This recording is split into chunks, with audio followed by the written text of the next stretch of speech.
ભાગરૂપે ભાવનગર મહાનગરપાલિકા અને વહીવટીતંત્ર દ્વારા રૂપાણી સર્કલથી મેરેથોન દોડ યોજાઈ। મેરેથોન બાદ મહાનુભાવો દ્વારા વૃક્ષારોપણ કરીને સ્વચ્છતાનો સંદેશ અપાયો। વિકાસ સપ્તાહની ઉજવણીના ભાગરૂપે ભાવનગર મહાનગરપાલિકા અને જિલ્લા વહીવટીતંત્રના સંયુક્ત ઉપક્રમે શહેરમાં વિકાસ સપ્તાહ મેરેથોન દોડનું સફળતાપૂર્વક આયોજન કરવામાં આવ્યું હતું। આ દોડનો શુભારંભ રૂપાણી સર્કલ ખાતેથી કરવામાં આવ્યો હતો, જેમાં બહોળી સંખ્યામાં સ્પર્ધકોએ ઉત્સાહભેર ભાગ લીધો હતો। આ મેરેથોન દોડનું મુખ્ય ધ્યેય શહેરીજનોમાં સ્વચ્છતા અને જાગૃતિનો સંદેશ ફેલાવવાનું હતું। આ દોડને mayor Bharatbhai Barad, deputy mayor Monaben Parekh, municipal commissioner doctor N K Meena સહિતના મહાનુભાવો દ્વારા લીલી ઝંડી આપી પ્રસ્થાન કરવામાં આવ્યું હતું। આ દોડ રૂપાણી સર્કલથી શરૂ થઈ ઘોઘા સર્કલ, મહિલા કોલેજ, ક્રેસેન્ટ સર્કલ, મેઘાણી સર્કલ થઈને પુનઃ રૂપાણી સર્કલ ખાતે સમાપન થઈ હતી।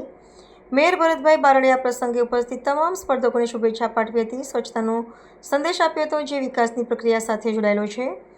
મેરેથોન દોડના સમાપન બાદ મહાનુભાવોના વસ્તે રૂપાણી જૈન દેરાસર નજીક વૃક્ષારોપણનું કાર્ય પણ કરવામાં આવ્યું હતું।